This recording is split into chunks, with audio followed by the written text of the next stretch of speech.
Celú Európsku úniu a teda aj Slovenskú republiku v súčasnosti ešte stále zužuje téma finančnej krízy, téma eura a eurovalu, ale aj vysoká nezamestnanosť. Aj tieto témy preberieme v tejto chvíli s poslancom Európskeho parlamentu za ľudovú stranu HZDS, pánom Sergejom Kozlíkom. Ďakujeme za pozvanie. Ja takisto ďakujem. Pán Kozlík, ako sme teda spomínali v úvode, nezamestnanosť je tiež kľúčovou témou v súčasnosti. Na Slovensku máme momentálne 400 000 nezamestnaných.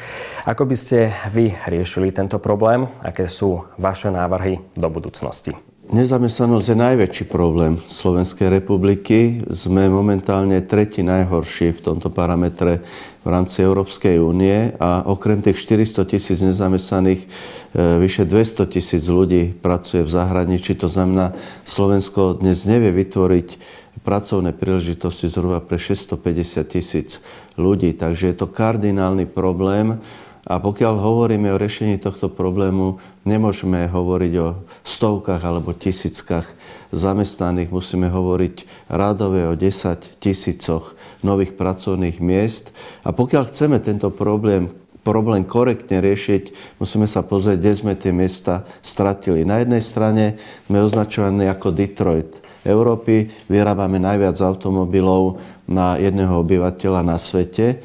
Sme teda montážnou dielňou v Európe, aj pokiaľ sa týka elektroniky. A na druhej strane nestíhame so zamestnanosťou. My sme stratili radové 100 000 pracovných miest v oblasti poľnohospodárstva a vidieckej politiky. To znamená, tu je obrovský zdroj k revitalizácii ako tohto sektora, tak k tvorbe nových pracovných miest. Stratili sme tretinu produkčného potenciálu v poľnohospodárstve. V obchodoch máme dnes zhruba 35% podiel domácej produkcie potravinárskej a poľnohospodárskej.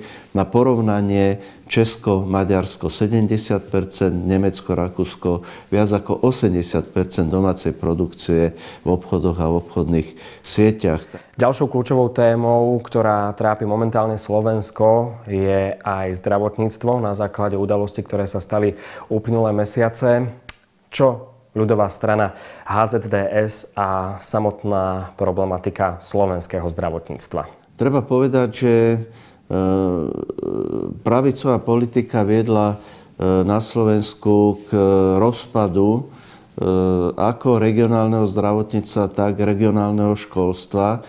Také tie neoliberálne prístupy výrazne poznačili tento sektor, pretože štát sa nesmie zbaviť úlohy organizovať tieto sektory. Takže na jednej strane nám upadá regionálne zdravotníctvo, nie je dobre nakalkulované, dobre organizované, ale rozšírim ten pohľad aj na regionálne školstvo, kde ten systém príspevku na žiaka vedie k tomu, že sa znižuje úroveň kvality vzdelávania, neštudujú sa smery, ktoré pre tento štát sú potrebné a štát by mal vymedziť určité bazálne, tie základné smery, ktoré treba pre tento štát, aby fungoval, aby nebolo toľko mladých nezamestnaných.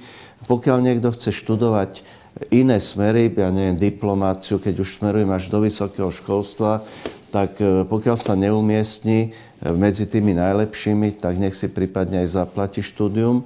Ale štát musí vymedziť tie základné postuláty, ako majú tieto segmenty fungovať. Ako sme spomínali, ďalšou kľúčovou témou, ktorá rezonuje v súčasnosti v Európskej únii a v Európe ako také, je euro a euroval. Ste poslancom Európskeho parlamentu za ľudovú stranu HZDS. Ako to vnímate v súčasnosti? Európska únia ide procesom určitej integrácie. Ja som proti tomu, aby vznikal nejaký federálny štát, ale na druhej strane Európska únia je spoločný trh. To je pre nás veľmi dôležité a prínosné, že máme voľný pohyb tovarov, služieb, osôb, kapitálu. Ale na druhej strane máme aj spoločnú menu, pokiaľ sa týka eurozóny.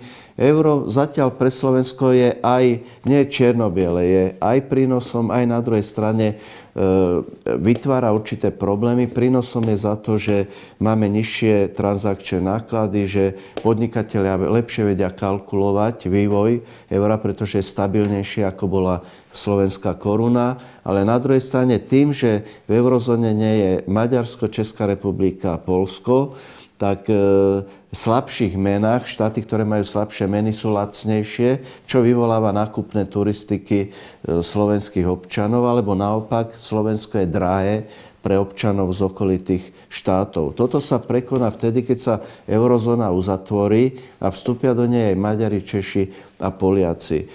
Môj názor je taký, že euro je zaujímavé, dôležité, ale pokiaľ je alebo není, na tom nestojí svet, aby nestrašili v médiách občanov, že pokiaľ by euro nebolo, tak končí svet. Ale na druhej strane určite by to boli určité viacnáklady a je pre nás výhodné s eurom pracovať. Pán Kozlík, v marci nás teda čakajú predčasné parlamentné voľby do Národnej rady Slovenskej republiky. Čo by ste odkázali vašim potenciálnym voličom z kresla člena ľudovej strany HZDS? No ja by som rád odkázal najmä reálnym voličom, že sme síce malá strana, ale ten program je silný. Sú za nami výrazné skúsenosti, či už zo zakladania štátu, alebo prekonania oveľa väčšej krízy, než Slovensko prechádza dnes, pretože po radikálnej reforme, po zmene systému a po vzniku samostatného štátu sme preberali Slovensko s 25% poklesom hrubého domáceho produktu. To je neporovnateľné s tým 5-6% poklesom, ktorý bol v 2008-2009 roku. A dokázali sme prekonať takýto zložitý problém. Na problematiku, ktorá v súčasnosti sužuje nielen Európsku úniu, ale aj našu krajinu, sme diskutovali s poslancom Európskeho parlamentu za ľudovú stranu HZDS, pánom Sergejom Kozlíkom. Ja vám veľmi pekne ďakujem za rozhovor. Dovidenia. Ďakujem pekne. Ja.